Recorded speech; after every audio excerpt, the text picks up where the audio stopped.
desk. Well, staying on the chips, or going back to the chip story, I should say, our next guest has Intel as one of his top picks. It's bringing Thomas Hayes as a chairman at Great Hill Capital. So does the overtures from the Biden administration when it comes to chip supply change your outlook on the sector at all?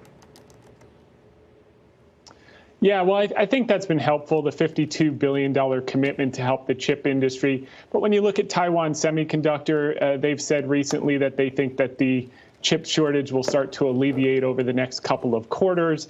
And we're starting to see the prices come off extreme levels. We just haven't seen the stocks start to build yet. But we do think demand is certainly there, and now supply is coming back online. In case of Intel, they're investing $20 billion in a new plant in Arizona. Taiwan Semiconductor's investing $10 billion. So there are a lot of positive things. And what's today's shortage may be 3 or 4 years from now's glut. So a tremendous amount of investments coming into the space, and we're going to catch up sooner than we think.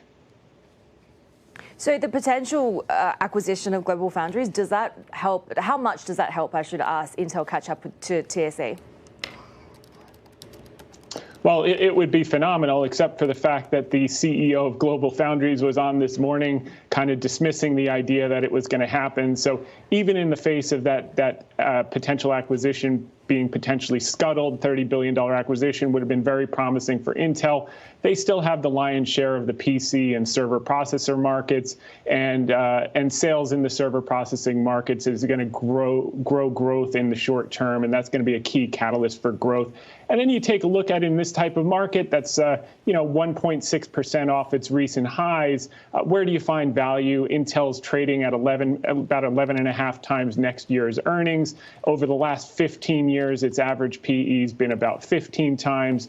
It pays a 2.5% dividend yield. And to Sherry's point, she was talking about the 10-year yield at 120 basis points. A 2.53% dividend yield is very attractive. And it's not just the current yield, it's the fact that they increase the dividend almost every single year.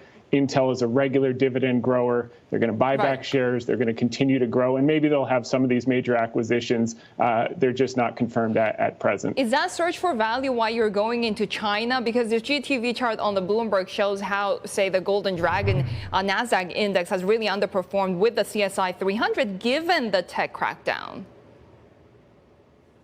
Yeah, there's no question about it. It's created a tremendous value and risk at the same time. There are legitimate risks investing in China. Alibaba has now become our top position over the last month or so, and we've been adding pretty aggressively in the range between $199 on the ADR to $210, bringing our basis well below $210. And we think, the key risk, and people are scared about delistings, but you've got 248 Chinese companies listed in the U.S. with about $2.1 trillion of market cap. We're betting that cooler heads are going to prevail. It's not in the Chinese government interest to limit access to the most robust capital markets in the world. What that would do if they could not access our capital markets is it would impair their ability to grow jobs domestically. It would impair their ability to innovate domestically.